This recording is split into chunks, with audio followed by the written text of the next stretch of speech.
Hello बच्चों, let's take a given question. The question says a particle is projected at an angle theta with an inclined, making an angle beta with the horizontal as shown in figure. Speed of particle is u.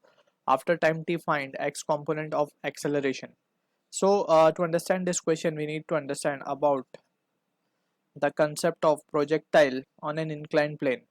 So let's suppose we have एक inclined plane है. This is the angle theta on which the plane is inclined. And यहाँ से we are projecting a particle, ठीक है, with initial speed let's say u. तो ये कुछ इस तरीके से प्रोजेक्टाइल पाथ ले लेता है, ठीक है.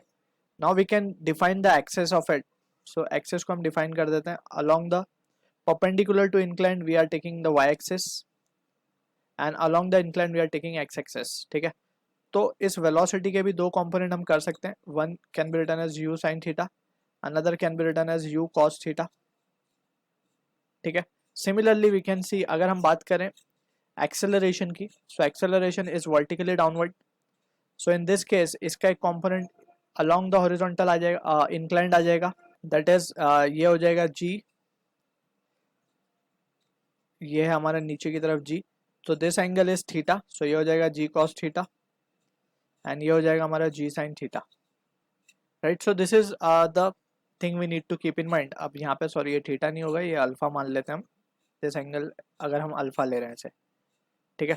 तो यहाँ से हम देख सकते हैं कि अलोंग x अगर हम इसको थोड़ा सा टिल्ट करके बनाते हैं हमारे according to the projection from ground to ground, so इसका कुछ सिचुएशन कुछ इस तरीके से we can analyse.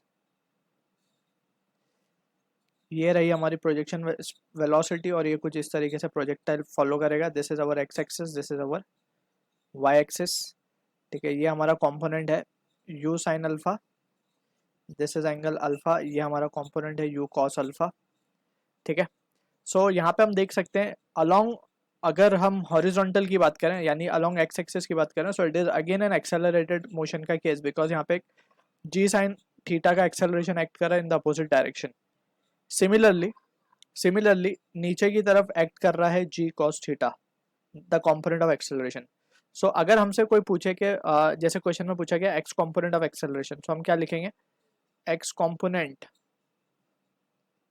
Of acceleration अगर हम ध्यान से देखें, so it is what, it is g sin theta. And to be precise for our case it will be, जो हमें एक्चुअल में केस गिवन है वो हो जाएगा g sin beta. So theta की जगह हमारे पास बीटा है और अल्फा की जगह हमारे पास थीटा है. So that is what the difference is. So this is the answer to the question. I hope you understood the solution. All the best.